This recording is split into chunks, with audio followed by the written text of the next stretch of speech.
প্রাণপ্রিয় শিক্ষার্থীবৃন্দ, শ্রদ্ধেয় অভিভাবক মণ্ডলী, যারা এই মুহূর্তে অনলাইন ক্লাসের সামনে আছেন, সকলকে স্বাগত জানিয়ে আজকের ক্লাস শুরু করছি।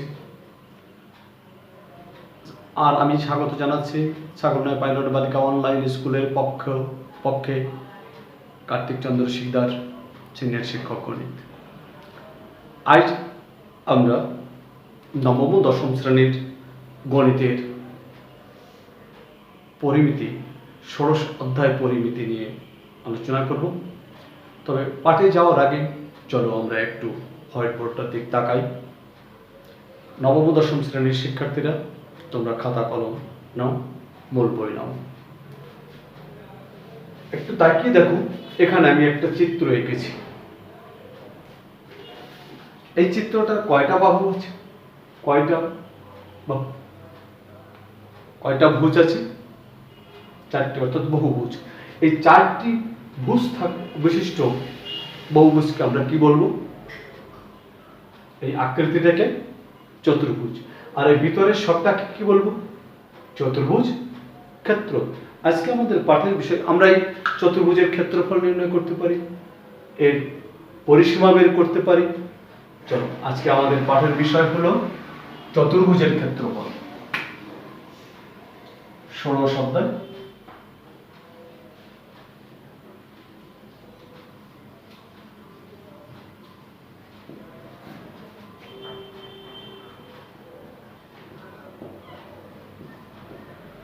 চতুর্ভুজের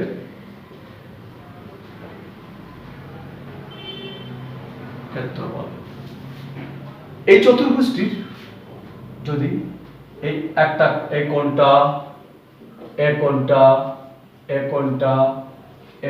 প্রত্যেকটা কোণ যদি 90 ডিগ্রি হয়, তাহলে কি আমরা কোন ধরনের চতুর্ভুজ বলতে পারি? এ বাহু বড়, এ বাহু ছোট, আর প্রত্যেকটা কোণ 90 ডিগ্রি, তাহলে তাকে আমরা বলবো আয়তক্ষেত্র। তাহলে এটি একটি আয়তক্ষেত্র। আয়তক্ষেত্রটির একটি নাম দেই ABCD। তাহলে ABCD কি হবে?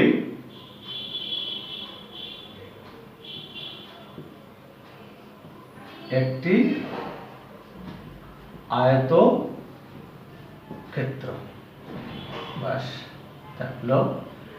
এইবার আমরা এর আগেই গত যে 16-1 অনুশীলনী করার সময় যে সব সম্পর্ক শিখেছিলাম, যে ক্ষেত্রফলগুলো নির্ণয় করেছিলাম তার ত্রিভুজের, সেই ত্রিভুজের ক্ষেত্রফলের সূত্র কি ছিল?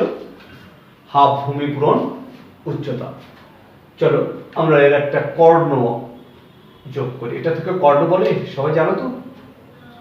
চতুর্ভুজের দুইটি বিপরীত শীর্ষবিন্দুর সংযোজক সরলরেখাকে কর্ণ বলে। আর এই আয়তক্ষেত্রের দৈর্ঘ্য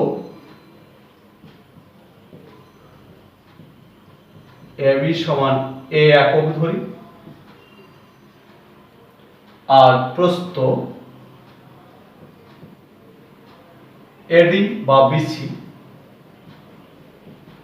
B একক ধরি। আর আমরা জানি আয়তক্ষেত্রের কর্ণ আয়তক্ষেত্রটিকে দুইটি সর্বসম ত্রিভুজে বিভক্ত করে। অর্থাৎ ত্রিভুজ ক্ষেত্র ABC সমান ত্রিভুজ ক্ষেত্র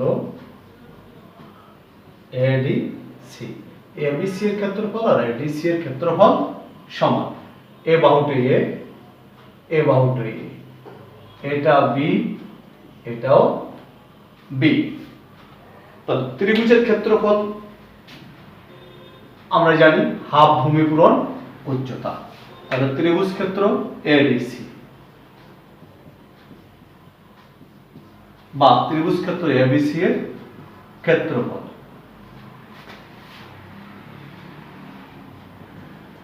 ক্ষেত্রফল সমান হাফ ভূমি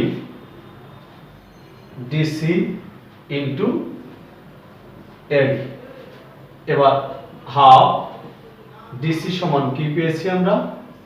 B, আর AD সমান DC সমান A, সরি ডিসি সমান এ আর এডি সমান বি, এত বর্গ একক। তাহলে পেয়ে গেলাম হাফ এ বি বর্গ একক। এবার এবিসিডি আয়তের ক্ষেত্রফল,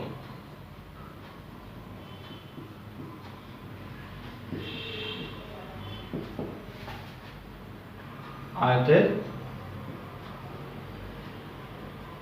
ক্ষেত্রফল, এই আয়তক্ষেত্রের ক্ষেত্রফল হবে, যেহেতু এই দুটো ত্রিভুজ সমান, আয়তক্ষেত্রের ক্ষেত্রফল হবে এই ত্রিভুজের ক্ষেত্রফলের দ্বিগুণ।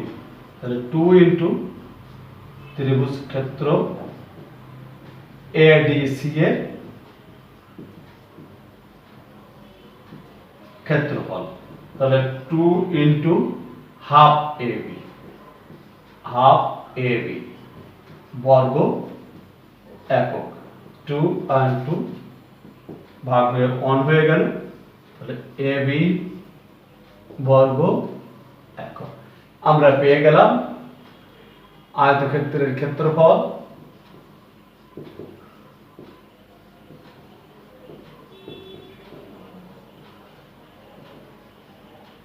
সমান এবি বর্গ একক।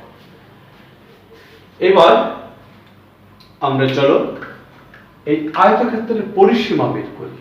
পরিসীমা আমরা কাকে বলে থাকি? যে রেখাংশ দ্বারা কোন ক্ষেত্র আবদ্ধ থাকে সেই রেখাংশের দৈর্ঘ্যকে পরিসীমা বলে। তাহলে এখানে রেখাংশ বলতে এ বি, বিসি, সিডি এবং এডি এর যোগফলই হলো আয়তক্ষেত্রের পরিসীমা।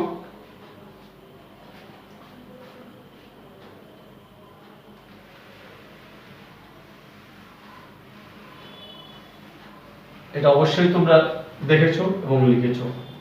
চলো যাই, এবিসিডি আয়তক্ষেত্রের পরিসীমা।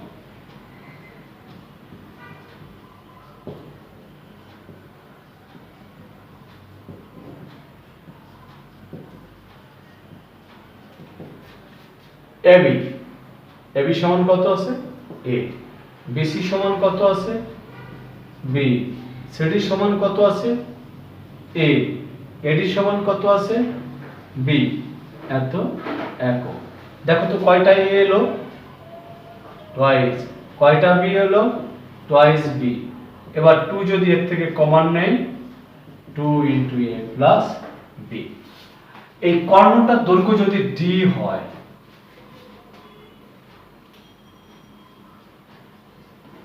কর্ণ ডি হলে একটু দেখো তো, এ বি সি এই ত্রিভুজটা কেমন ত্রিভুজ? সমকোণী ত্রিভুজ। সমকোণী ত্রিভুজে বাহুর ভিতর সম্পর্ক কিভাবে নেওয়া যায়?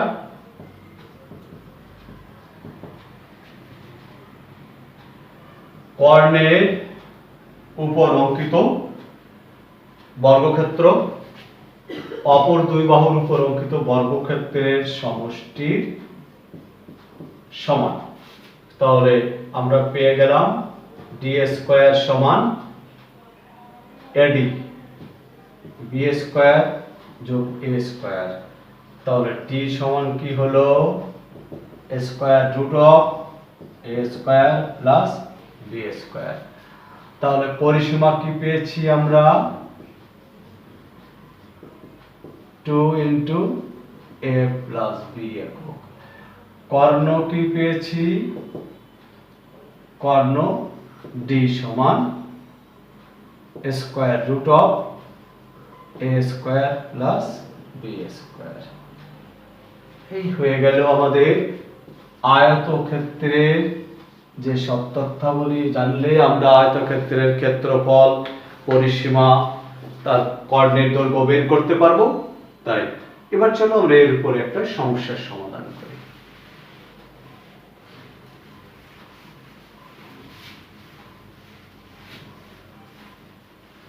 তোমাদের বইয়ের 1 নাম্বার অঙ্ক 16-2 অনুশীলনী। 16-2 এর 1 নাম্বার অনুশীলনী 16-2 কোশ্চেন নাম্বার 1। একটি, সবাই বই নিয়ে দেখো, আয়তক্ষেত্রের দৈর্ঘ্য প্রস্থের দ্বিগুণ এবং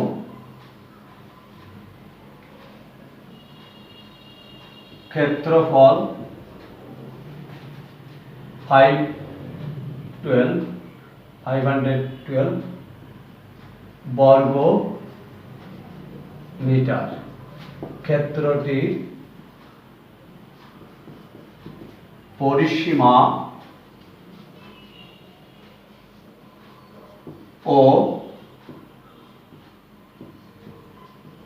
কর্ণের দৈর্ঘ্য বের করে। তাহলে দৈর্ঘ্য প্রস্থের দ্বিগুণ, তাহলে আমরা কি ধরবো? যদি প্রস্থকে x ধরি, দৈর্ঘ্য পেয়ে যাব টয়েস x। মনে করি প্রস্থ b সমান x মিটার, এখানে বর্গ মিটার বলছি, তাহলে মিটার। সুতরাং দৈর্ঘ্য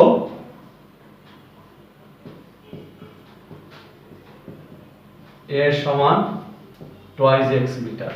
তাহলে ক্ষেত্রফল কত হবে বলো তোমরা সবাই? ab বর্গ একক সমান টয়েস x ইনটু x বর্গ মিটার, that is equal to 2x square বর্গ মিটার। এই 2 টয়েস x স্কয়ার সমান 512। প্রশ্ন মতে এই twice x square equal to 512 और x স্কয়ার সমান 2 और x square is equal to, এর অর্ধেক হলো 256। ক্যালকুলেটরে ভাগ করো অথবা 2 দিয়ে ভাগ দিয়ে দাও হবে। সুতরাং x equal to square root of 256। এটা দৈর্ঘ্য প্রস্থের ব্যাপারে কখনো প্লাস মাইনাস আসবে না, কারণ এটা কখনো নেগেটিভ হয় না। বা x ইকুয়াল টু 16 16 256 60। তাহলে প্রস্থ কত হলো? প্রস্থ b সমান 16 মিটার আর দৈর্ঘ্য a সমান 16 গুণ 2 মিটার, 32 মিটার। 16 দুগুণ 32, 3 16 48, 3 51, ঠিক আছে।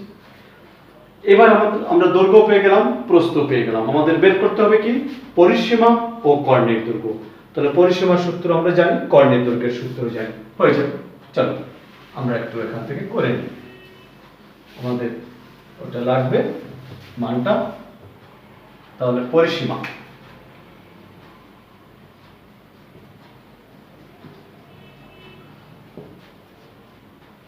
পরিসীমা 2 ইনটু দৈর্ঘ্য যোগ প্রস্থ এত এক। তাহলে 2 থাকলো, এটা কত বলেছি? 32, বিটা 16 মিটার, মিটার লিখে দিলাম। তাহলে হলো 2 ইনটু 8 4 মিটার সমান 96 মিটার। ক্যালকুলেটরে গুণ করে দেখো। আর কর্ণ d সমান square root of a square plus b square একক। তাহলে কত হলো? Square root of 32 whole square plus 16 square একক। 32 স্কয়ার করলে কত হবে দেখো তো ক্যালকুলেটর চেপে। 2 দুগুণা 4, 3 দুগুণা 6, 6 দুগুণা 12, 2, 3 3 9 আর 1 10, 16 16 256। আমি এই অঙ্কটা কিভাবে করেছি জানো? এই বর্গটা a square plus 2ab plus b square, তা করলে বর্গ হয়ে যায়। 6 4 10 এর 0, 5 2 7 আর 1 8, তাহলে আমরা পেলাম স্কয়ার রুট অফ 11। এটাই করো, ক্যালকুলেটরে যা বেরোয় তাই তোমার কর্ণ ধরবো। প্রিয় শিক্ষার্থীবৃন্দ, তোমাদের এবার একটা বাড়ির কাজ আছে, তোমরা আশা করি এই ধরনের যত অঙ্ক আসে তত সেগুলো পারবে। বাড়ির কাজ করবে।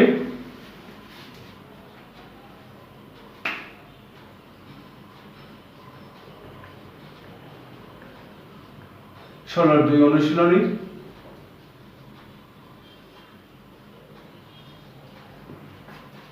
দুই নম্বর অঙ্ক।